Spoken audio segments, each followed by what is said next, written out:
નમસ્કાર વિદ્યાર્થી મિત્રો, આપ સૌનું ફરી એકવાર સ્વાગત છે સ્ટાફ નર્સ માસ્ટરમાં.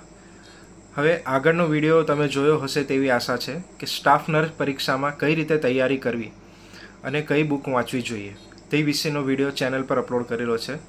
તો ના જોયો હોય તો જરૂરથી જોજો, તમારી એક્ઝામમાં જરૂરથી મદદ કરશે.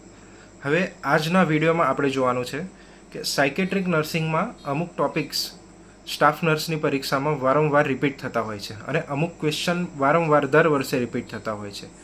જો એક્ઝામ્પલ આપું તો સોમનાબુલિઝમ, કે આ ક્વેશ્ચન આગળ 2 થી 3 વાર રિપીટ થયેલો છે. બીજું એક્ઝામ્પલ આપું તો મેન્ટલ રિટાર્ડેશન, આ ટોપિકમાંથી આગળ 1 થી 2 વાર એક્ઝામમાં ક્વેશ્ચન આવી ચૂકેલા છે. તો આજના વિડીયોમાં આપણે એ જ જોવાનું છે કે સાયકેટ્રિક નર્સિંગમાં કયા ટોપિક વારંવાર રિપીટ થાય છે અથવા તો કયા ટોપિકમાંથી એક્ઝામમાં ક્વેશ્ચન્સ આવી શકે છે. તો વાત કરીએ હવે આપણે મોસ્ટ આઈએમપી ટોપિક્સની. હવે આ વિડીયોમાં જેટલા બી ટોપિક સિલેક્ટ કરેલા છે મિત્રો, તે ફરજિયાત એક્ઝામમાં એકવાર અથવા 1થી વધારે વાર પૂછાઈ ગયેલા છે અને આગળની એક્ઝામોમાં પણ આ ટોપિક ફરજિયાત આવવાના છે. તો વિડીયો અંત સુધી જોજો અને આટલા જો ટોપિક તમે કવર કરી લીધા તો તમારા સાયકેટ્રિકના માર્ક્સ આરામથી તમે ખેંચી શકો છો. પહેલો છે સાયકોસેક્સ્યુઅલ સ્ટેજીસ, કે જે સિગમન્ડ ફ્રુઇડે આપેલો છે અને તેમાંથી કંઈક આ રીતે ક્વેશ્ચન્સ એક્ઝામમાં આવેલા છે. જેટલા પણ ફોટા સ્ક્રીન પર આવે છે બધા ગવર્મેન્ટ એક્ઝામમાંથી જ લીધેલા છે. હવે તેની પછીનો ક્વેશ્ચન છે કે ઇસીટી. તો ઇસીટીમાંથી પણ 2 થી 3 વાર ક્વેશ્ચન્સ આવી ગયેલા છે. હવે જ્યારે ઇસીટી તૈયાર કરો ત્યારે કેટલો વોલ્ટેજ આપવામાં આવે છે, કેટલા સમય માટે આપવામાં આવે છે, કેટલા પ્રકારે આપવામાં આવે છે, તે બધું જ તૈયાર કરવાનું છે. તેની પછીનો ટોપિક છે સ્લીપિંગ ડિસઓર્ડર્સ. હવે આનું ઉદાહરણ તમને પહેલાં જ આગળ આપ્યું કે સોમનાબુલિઝમ, આ ક્વેશ્ચન એક્ઝામમાં 3 થી 4 વાર આવી ગયેલો છે. અને બીજું છે ક્રોનોથેરાપી શું છે, કે સ્લીપિંગ પેટર્નને મોડિફાઈ કરવી. તેની પછીનો મોસ્ટ ઇમ્પોર્ટન્ટ ટોપિક છે હેલ્યુસિનેશન્સ અને ઇલ્યુઝન્સ. હવે હેલ્યુસિનેશનમાં તેના ટાઈપ્સ, હેલ્યુસિનેશનના ટાઈપ્સ પણ આપણે ખાસ યાદ રાખવાના. તેની પછીનો 5મો ટોપિક છે ડિલ્યુઝન, કે આમાંથી પણ 2 થી 3 વાર એક્ઝામમાં ક્વેશ્ચન આવ્યો છે અને તેના ટાઈપ્સ પણ ડિલ્યુઝનના આપણે તૈયાર કરવાના છે. તેની પછીનો ટોપિક છે ફોબિયા. હવે ફોબિયાનો બી દર વર્ષે એક ક્વેશ્ચન્સ તો એક્ઝામમાં હોય જ છે, કે તમે જોઈ શકો જેમ કે ગેમોફોબિયા છે, કે ફિયર ઓફ મેરેજ છે. બીજી એક્ઝામમાં ક્વેશ્ચન પૂછાઈ ગયેલો છે કે નોઝોફોબિયા, કે રોગો વિશેનો ડર છે. તો આ રીતે જેટલા બી ફોબિયાના ટાઈપ્સ છે આ ખાસ તૈયાર કરવાના છે. તેની પછી છે most important topic ID ego ને સુપર ઈગો, જે સિગમન્ડ ફ્રુઇડે થિયરી આપી હતી કે આઈડી ઈગો ને સુપર ઈગોમાંથી ક્વેશ્ચન પૂછાય છે કે તેના પ્રિન્સિપલ કયા છે અને કયા પ્રિન્સિપલ પર વર્ક કરે છે, તે ખાસ તૈયાર કરવાનું. તેની પછીનો છે માસ્લોઝ હેરાર્ચી ઓફ નીડ. હવે આમાંથી પણ 1થી વધારે વાર ક્વેશ્ચન આવી ગયા છે, જે કંઈક આ પ્રમાણનો પિરામિડ જોવા મળે છે જેને માસ્લોઝ હેરાર્ચી ઓફ નીડ કહેવામાં આવે છે અને આમાંથી પણ વારંવાર ક્વેશ્ચન્સ આવતા હોય છે. તેની પછી મોસ્ટ ઇમ્પોર્ટન્ટ છે ડિફેન્સ મિકેનિઝમ, અને ડિફેન્સ મિકેનિઝમના ટાઈપ્સ તે ખાસ યાદ રાખવાના છે. તેની પછી છે મેન્ટલ રિટાર્ડેશન. હવે આગળ તમે વિડીયોમાં જોયું તે પ્રમાણે મેન્ટલ રિટાર્ડેશન બી વારંવાર એક્ઝામમાં ક્વેશ્ચન્સ રિપીટ થાય છે. તેની પછી મોસ્ટ આઈએમપી ટોપિક છે સાયકોસિસ એન્ડ ન્યુરોસિસ. હવે તેમાં સાયકોસિસ શું છે અને ન્યુરોસિસ શું છે, તેની સિવાય કયા રોગો સાયકોસિસમાં આવે, ન્યુરોસિસમાં આવે, તે પણ તૈયાર કરવાનું છે. અને તેની પછીનો ટોપિક છે ડિલિરિયમ અને ડિમેન્શિયા, કે આમાં પણ ડિલિરિયમમાં કયા રોગો આવે અને ડિમેન્શિયામાં કયા રોગો આવે, તેને પણ આપણે ક્લાસિફિકેશન જોવાના છે. તેની પછીનો મોસ્ટ આઈએમપી ટોપિક છે મેન્ટલ સ્ટેટસ એક્ઝામિનેશન. હવે મેન્ટલ સ્ટેટસ એક્ઝામિનેશનમાં મિની મેન્ટલ સ્ટેટસ એક્ઝામિનેશન પણ આપણે તૈયાર કરવાનું. તેની બાદ છે થિયરીઝ ઓફ પર્સનાલિટી. હવે તેમાં કઈ થિયરી કોના દ્વારા આપવામાં આવી હતી તે અને તેમાં શું આવે તે પણ આપણે ખાસ તૈયાર કરવાનું. તેની પછી મોસ્ટ આઈએમપી ટોપિક છે સાયકેટ્રિક ડ્રગ્સ કઈ. હવે સ્ક્રીન પર જોઈ શકો છો તમે, એ રીતે એક્ઝામમાં આમાંથી પણ ક્વેશ્ચન્સ આવેલા છે.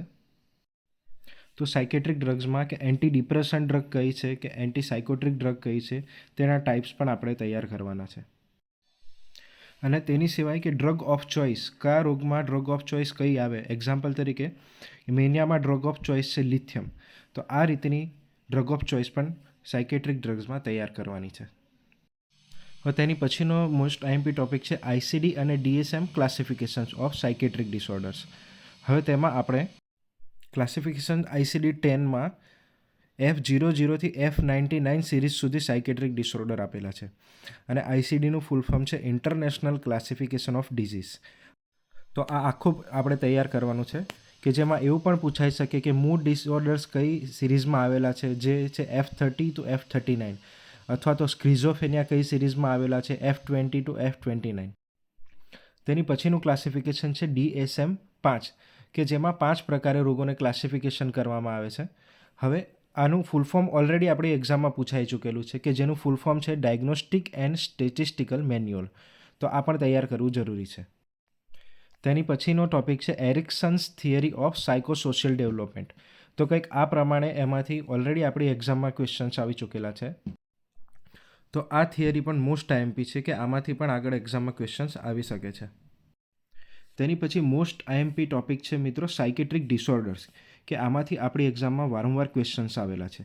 અને પહેલું જ છે સ્લીપિંગ ડિસઓર્ડર્સ, કે જેનું આપણે આગળ ઉદાહરણ લીધું તે પ્રમાણે સોમનાબુલિઝમ. આ ક્વેશ્ચન 2 થી 3 વાર આપણી એક્ઝામ્સમાં આવી ચૂકેલો છે.